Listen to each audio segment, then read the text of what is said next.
Hola, me llamo María Eugenia Polo y les voy a proponer que se queden conmigo y me van a decir, ¿y por qué? Pues porque les voy a dar una receta con 3 ingredientes para que se sientan mejor. Aprender, practicar y disfrutar. Esto se llama Apasionate.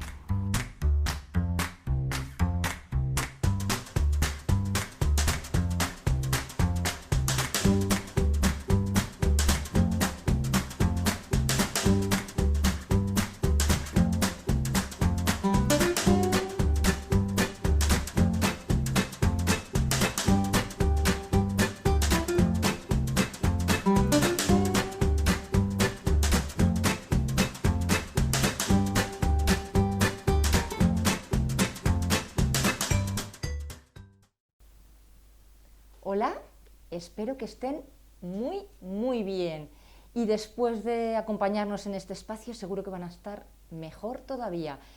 Se preguntarán que de qué pasión vamos a hablar hoy, pues les doy una pista. Vamos a hablar de alimentos, pero no de alimentos de ingerir por la boca, sino de un alimento fundamental para el espíritu, de literatura. ¿Y quién nos va a acompañar? Rebeca Martín, de Un Punto Curioso. ¿Qué es un punto curioso? Pues si me acompañan, se lo voy a decir.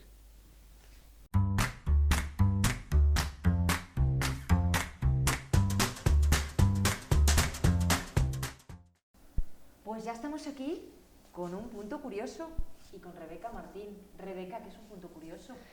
Pues es un espacio de promoción de lectura y creatividad que nació en el año 2013 y fue una apuesta personal de mi socia Soraya y mía. Las dos trabajábamos en la Fundación Germán Sánchez Ruy Pérez y cuando cerró en el año 2013 decidimos emprender una aventura. Y no era un buen momento porque eran tiempos complicados como casi los que estamos viviendo ahora, pero salimos adelante, le pusimos mucha pasión, nos encanta hacer nuestro trabajo porque creemos en el poder de la lectura, creemos en la capacidad que tenemos todos de ser creativos y es lo que llevamos por bandera. Trabajamos con niños desde los 6 meses, pero también con adultos, porque es que el libro, el vínculo que establece con la persona no entiende de edades. Empieza desde que somos muy pequeños, con los primeros acercamientos que comparten con nosotros en familia, pero dura toda la vida. Así que esperamos seguir creciendo. Es cierto, los libros no tienen edad. De hecho, hoy vamos a hablar precisamente de por qué contar. Sí, ¿Por qué sí. contar, Rebeca? Porque tenemos un vínculo especial con las cosas que nos cuentan, no con los hechos, con alguien que venga y nos enumere algo, sino con alguien que despierta nuestra atención y nuestra capacidad de escucha cuando lo convierte en una historia. Y nos dice, no sabes lo que me pasó ayer. Eso establece vínculos distintos. Y no lo digo yo, lo dice nuestro cerebro. La neurociencia le da mucha base a este concepto de lectura, porque tanto lo que escuchamos en forma de cuento como lo que leemos a través de los libros activa distintas partes de nuestro cerebro y nos mantiene con una atención casi plena. Por ejemplo, la gente que ha leído El perfume, el libro de Patrick Suskind, afirma que hay veces que le ha dado la sensación de que podía olerlo, y eso solo pasa con los libros y con las historias también cuando nos las cuentan. Además, el de contar lo llevamos en los genes, ¿no? Porque ya lo hacían los hombres primitivos hasta los tweets. Y en todo ese paréntesis hemos tenido necesidad de contar, de expresarnos. A mí me gusta mucho reflexionar sobre la importancia de la palabra porque es lo que nos diferencia como humanos. O sea, no somos como el resto de animales porque un buen día hay libros, historias que explican el origen del mundo a través de la palabra.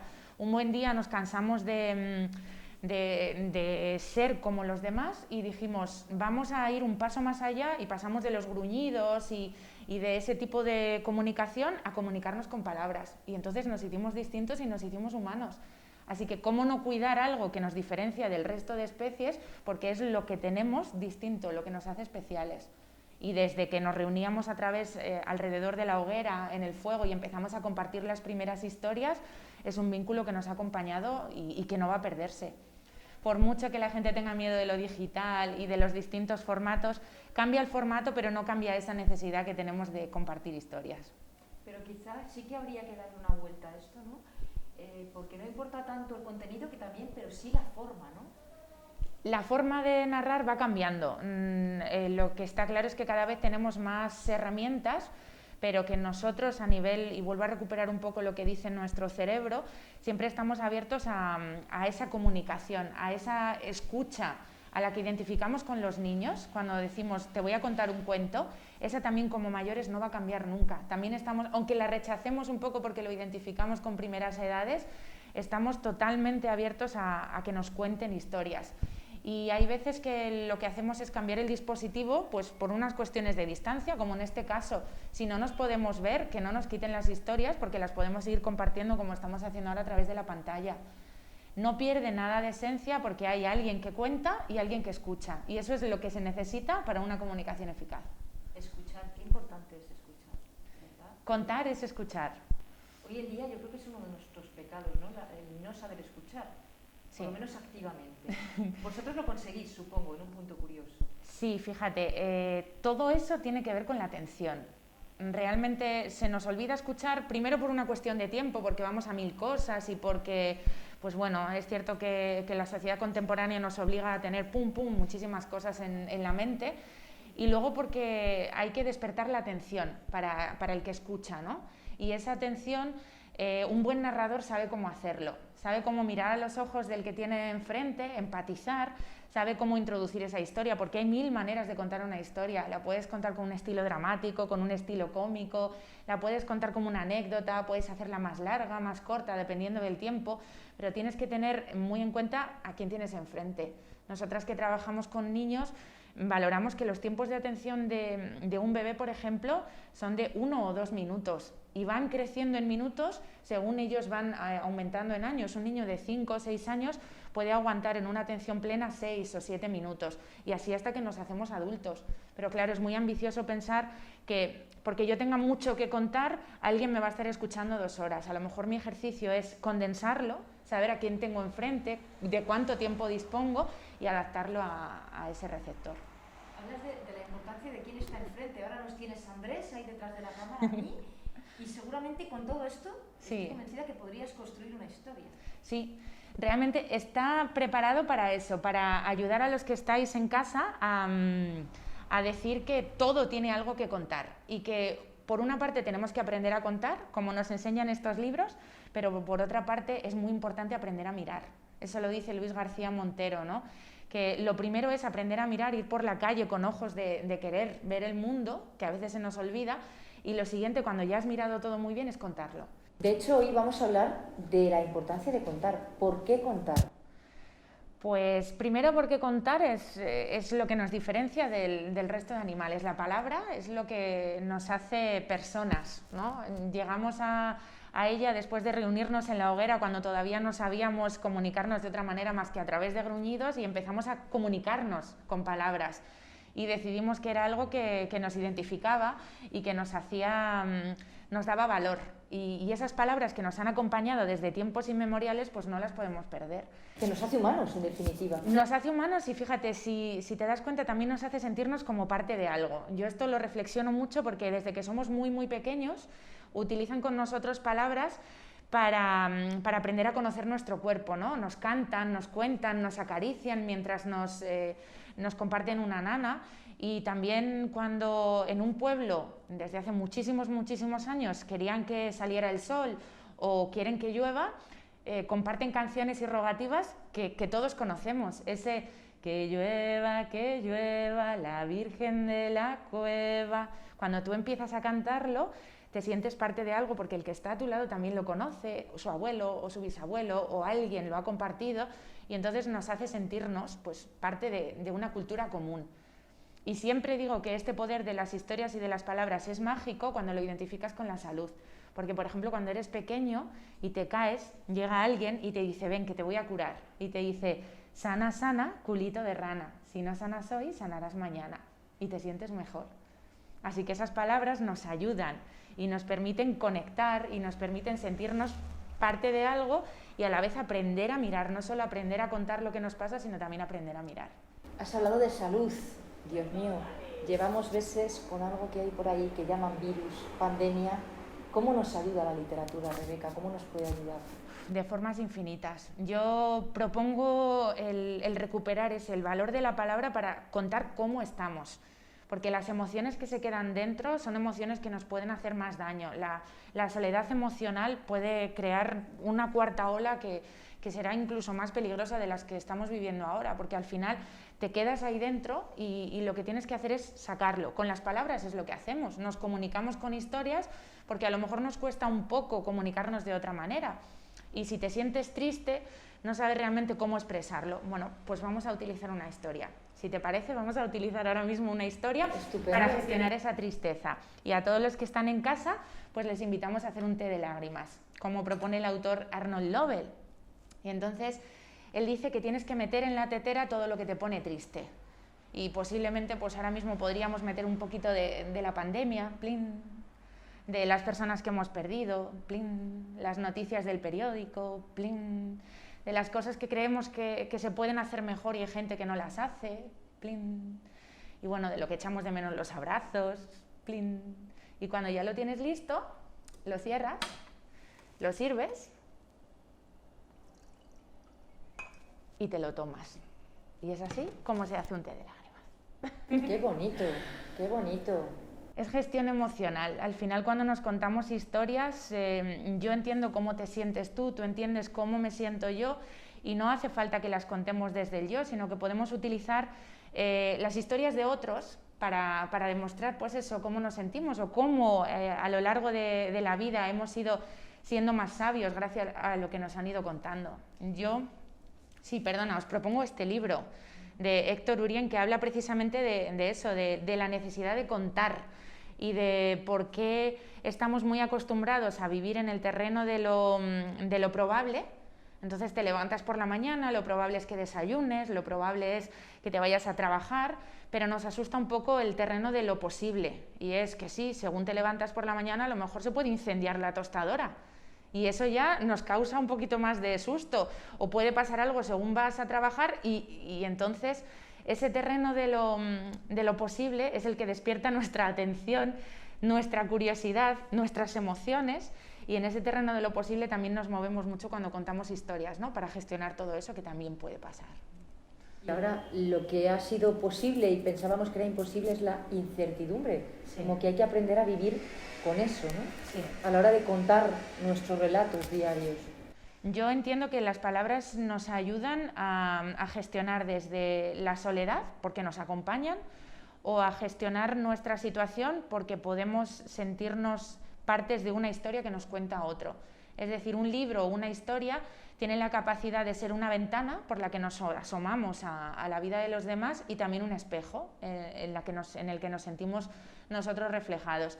Y creo que ahora lo estamos necesitando mucho. Cuando hablan de la soledad física es complicada, pero es mucho más complicada la soledad emocional, ¿no?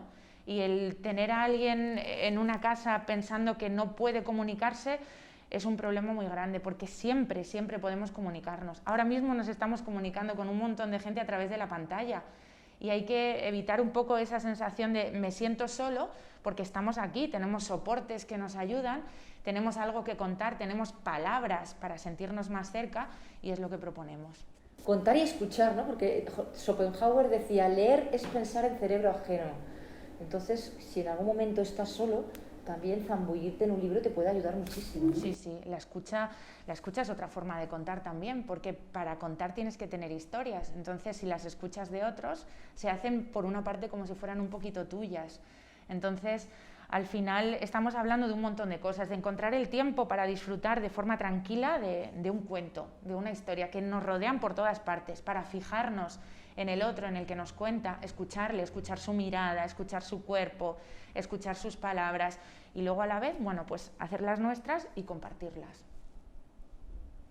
Quizá el género más complicado es la poesía, ¿no? Aunque hay un autor que dice que es una manera de conocernos a nosotros mismos y conocer el mundo. A mí me gusta mucho la poesía porque la poesía no muerde. Es una frase que da título a un libro infantil y me parece fabulosa. Los primeros aprendizajes que hacemos en la vida son poéticos, vienen inclinados siempre al ritmo, a la rima. Las primeras composiciones que comparten nuestros padres o nuestros abuelos con nosotros tienen que ver con eso, con un folclore poético. Y es un vínculo especial, ¿por qué? Porque somos ritmo puro. Nosotros como personas, el primer sonido que percibimos es el corazón de la mamá, pom, pom, pom, pom, incluso antes de poder entender qué es. Así que la poesía nos acompaña siempre. Hay poesía que está en los libros, pero hay poesía que está en los objetos que nos rodean. La poesía es más breve, a veces es más concisa, va como más directa a las emociones y al corazón, pero ¿por qué no? ¿Por qué no emocionarnos con lo que estamos leyendo? Yo creo que es muy importante. ¿Y qué consejo les darías para aquellos que les da alergia a la poesía? No, yo prosa sí, pero poesía lejos. Pues tienen que curiosear. Ese es un consejo que siempre damos nosotras. Ahora mismo se publica muchísima poesía y yo creo que hay que empezar también a crear, ¿no? A lo mejor ponerse delante de un papel en blanco y ver qué cuentan los objetos. Eso me parece un punto de vista fundamental. De hecho, tengo por aquí un libro. Espera un momentito, te lo enseño. Al hilo de lo que dices de la poesía, de Carmelo Iribarren. Se llama Versos que el viento arrastra y lo que hace es fijarse en todo lo que nos rodea y encuentra el tono poético. Dice que los sombreros son los lectores de periódicos más rápidos del mundo. Y si sigues para adelante, por ejemplo, se fija en una bolsa de plástico que está en la calle y dice: mírala ahí, en mitad de la calle, sola, quieta, temerosa de que aparezca el barrendero, soñando con un poco de viento para sentirse nube. Son libros en los que el texto dialoga también con la ilustración y al final nos invita a fijarnos. Fijaos en una farola. ¿Qué dice la farola? Dice: qué vida más arrastrada. De día los perros y de noche los borrachos. ¿Por qué no nacería lámpara? Y esto es lo que hace Carmelo, a enseñarnos a mirar, como nos propone también Luis García Montero, el fijarnos en lo que nos rodea, descubrir qué historia esconde y sacarlo a través de la poesía, por ejemplo. Claro, todo esto tiene que ver con los sentidos, porque no es lo mismo ver que mirar, no es lo mismo oír que escuchar, cambia totalmente. Exactamente, es dedicarle tiempo y atención. Vamos a volver siempre a esa parte, a la de la atención, porque es fundamental, pero no referente solo a, en este caso, a la lectura o al acto de leer, sino a todo. Aprendemos cuando tenemos la atención completamente fijada en algo, cuando la curiosidad, que también es un gran activador del aprendizaje, nos permite y nos invita a, uy, voy a fijarme en eso, eso ya no se nos olvida. Entonces, realmente en tiempos complicados de incertidumbre es difícil fijar la atención. ¿En qué lo fijas? En las noticias, en cómo te sientes. Las emociones muchas veces están por encima de esa capacidad de prestar atención. Así que tenemos que ir gestionando todo ese batiburrillo y ser capaces de tomarnos nuestro tiempo para atendernos los unos a los otros y para contarnos. Falta de atención, es que es un gran reto, ¿no? Sí, Con sí. infoxicación, este término. Tienes muchísima información o desinformación alrededor, mucho estímulo. ¿En qué me centro, no? ¿Qué discrimino? Lo era ya antes de la pandemia había un problema grande con el tiempo, ¿no? Porque tengo tantas cosas que hacer, tengo tanto en la cabeza que es muy difícil atender.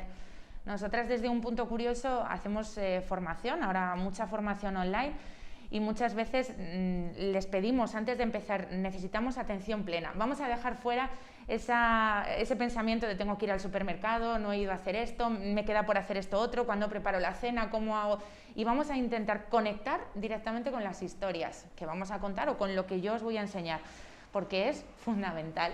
Estar aquí y ahora. Eso es, ese es un reto que tiene que ver con dedicarse tiempo.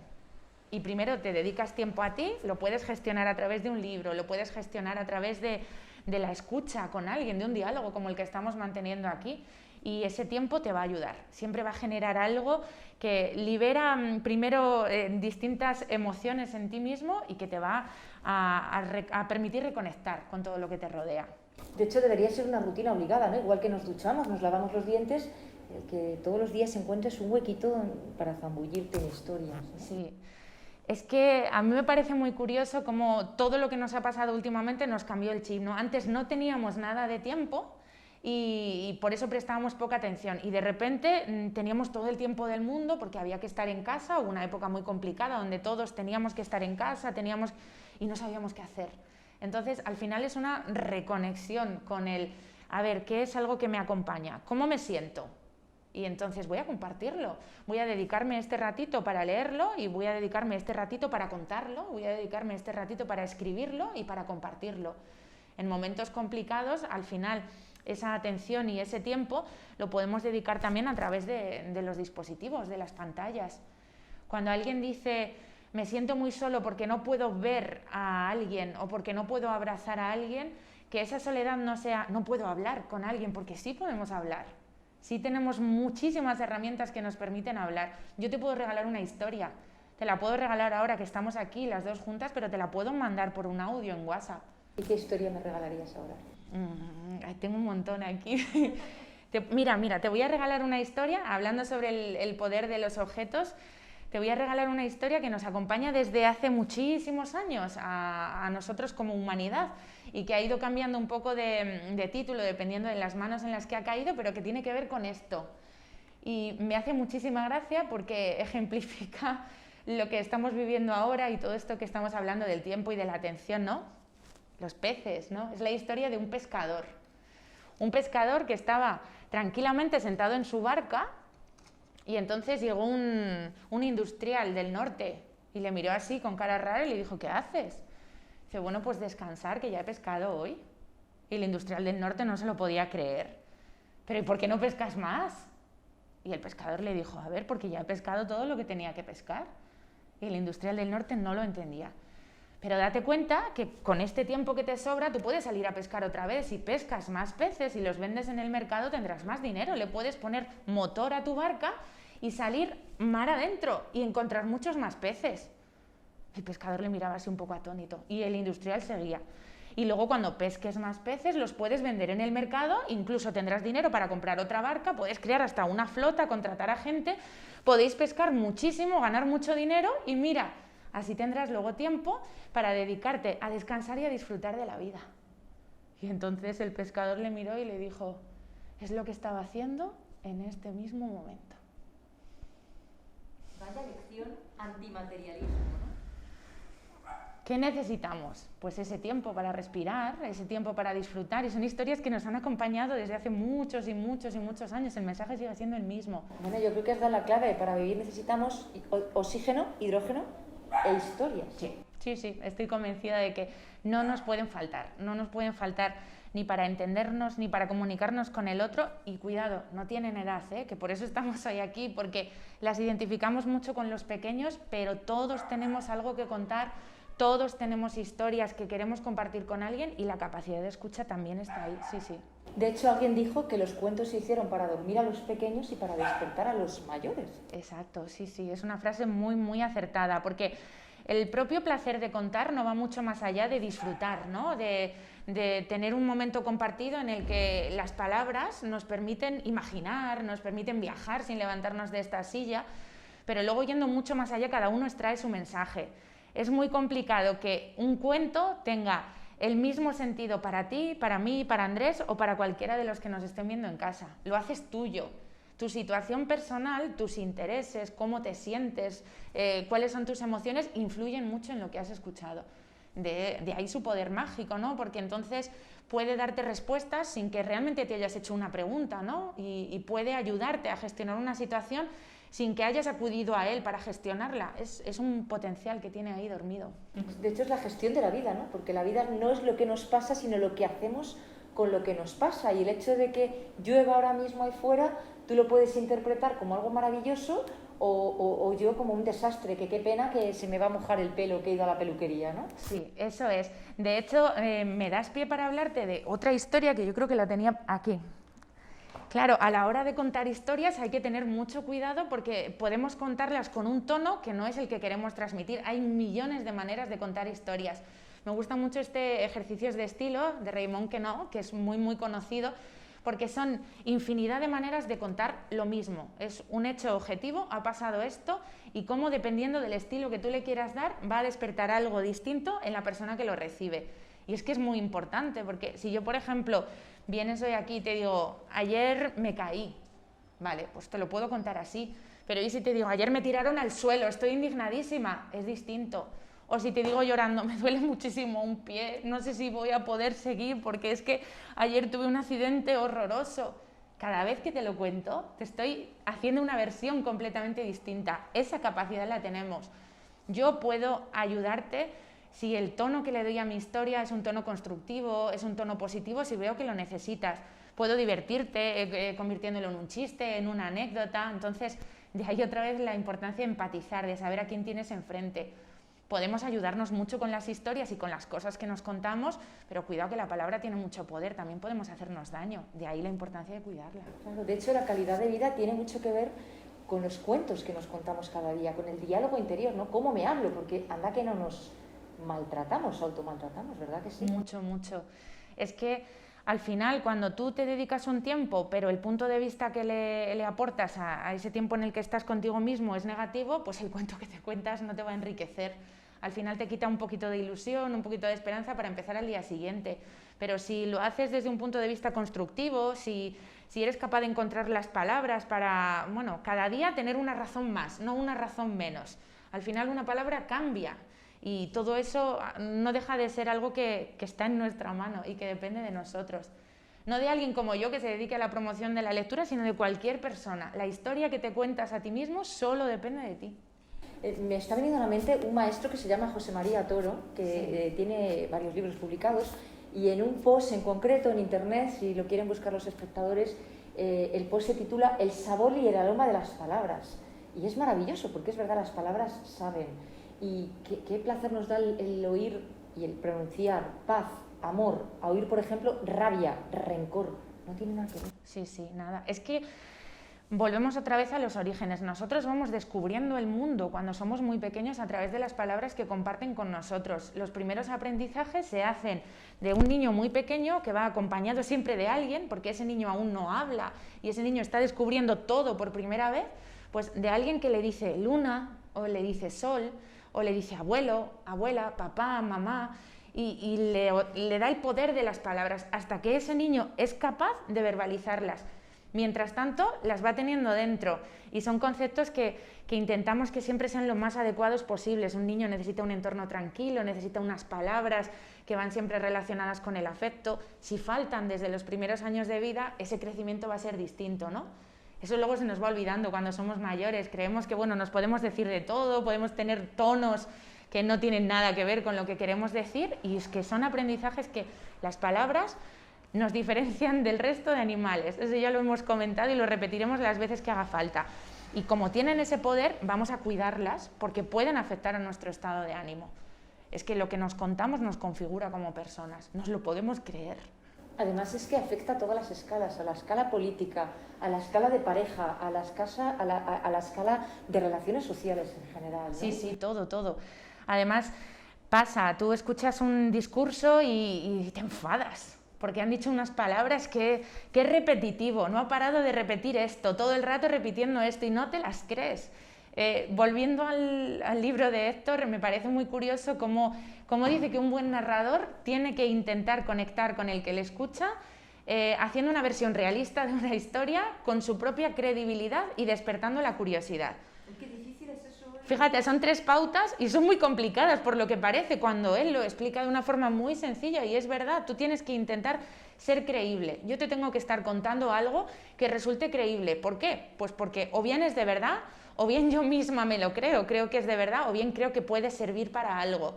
Lo siguiente es que te lo cuente de una forma realista, y lo último, que ya despierte tu atención y tu curiosidad. Y en esos 3 ejes hay veces que estamos fallando mucho. Tienes que abrir una academia para los políticos. Te lo llevarías de calle. Sería interesante que reflexionásemos todo lo fácil que es hacer las cosas cuando vas al punto de origen, ¿no? No vamos a embrollarlo, ¿no? Ahora nosotros estamos hablando como si fuera una tertulia, estamos hablando de tú a tú, porque al final es lo que necesitamos, entender qué nos estamos contando, palabras que de verdad nos enriquezcan y que nos ayuden un poco a comprender el mundo, que ya es bastante complicado de por sí, y luego a partir de ahí, bueno, pues ser nosotros los propios emisarios de esas palabras. Además tenemos la suerte de tener la lengua más rica del mundo, Sí, sí. castellano, ¿verdad? Es que hay tanto por explorar. O sea, yo he traído aquí solo una selección de libros, pero bueno, destacaría cualquiera. Este de Antonio Basanta, que tiene un poquito de té de lágrimas, Es un ensayo que se llama Leer contra la nada y es un defensor absoluto del libro, pero también de la comunicación a través de las historias, de cómo nuestro cerebro es capaz de conectar con una historia bien contada de una forma que jamás en la vida va a hacerlo cuando estamos viendo un programa de la televisión, ni siquiera cuando estamos escuchando música. O sea, la lectura sí que consigue algo extraordinario. Así que creo que tenemos todo a nuestro alcance para poder tomarnos el tiempo para disfrutarlo y para compartirlo.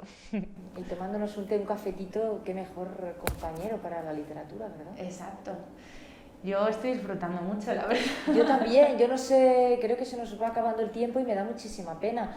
No sé si quieres dar algún consejito a las personas que nos están oyendo, a esas personas que están solas y no saben dónde acudir, qué tecla tocar para sentirse menos solas, ¿no? Porque un libro es un compañero que siempre está ahí, nos va a esperar siempre. Es un compañero de viaje, es una ventana abierta al mundo, es un espejo en el que sentirse reflejado y ver un poco cómo gestionar lo que nos está pasando. A la vez es una fuente de vocabulario para aprender, para poner la mente a funcionar. También desarrolla la imaginación porque puedes viajar tanto al futuro como al pasado y no hace falta que vayas a ningún sitio. Abres la página de un libro y estás en una batalla sangrienta en la que un soldado se pregunta ¿cuál es el sentido de todo esto? Lo cierras y te das cuenta que las cosas no han cambiado mucho, pero puedes volver a abrir otro y te trasladas al futuro en una distopía y es fabuloso como eso no deja de enriquecer lo que tenemos en la cabeza y hay veces que nos permite hasta desconectar absolutamente de la realidad. Un libro nos acompaña y un libro con la historia que tiene dentro es una forma de comunicarnos. A toda esa gente que se siente sola, para mí mi consejo es que se dé cuenta de que tiene todo esto aquí dentro, todas esas historias, que la soledad no te puede dominar y que aunque tengamos a una distancia física, tenemos un montón de herramientas que veremos en el siguiente encuentro para seguir conectados, porque al final estar conectado no quiere decir utilizar muy bien los dispositivos digitales, sino saber qué tecla tocar para no sentir esa soledad, para poder escuchar al otro lado una voz, para ser yo mismo el que grabe una historia que me acompaña o localizar una historia que puedo necesitar en un momento determinado.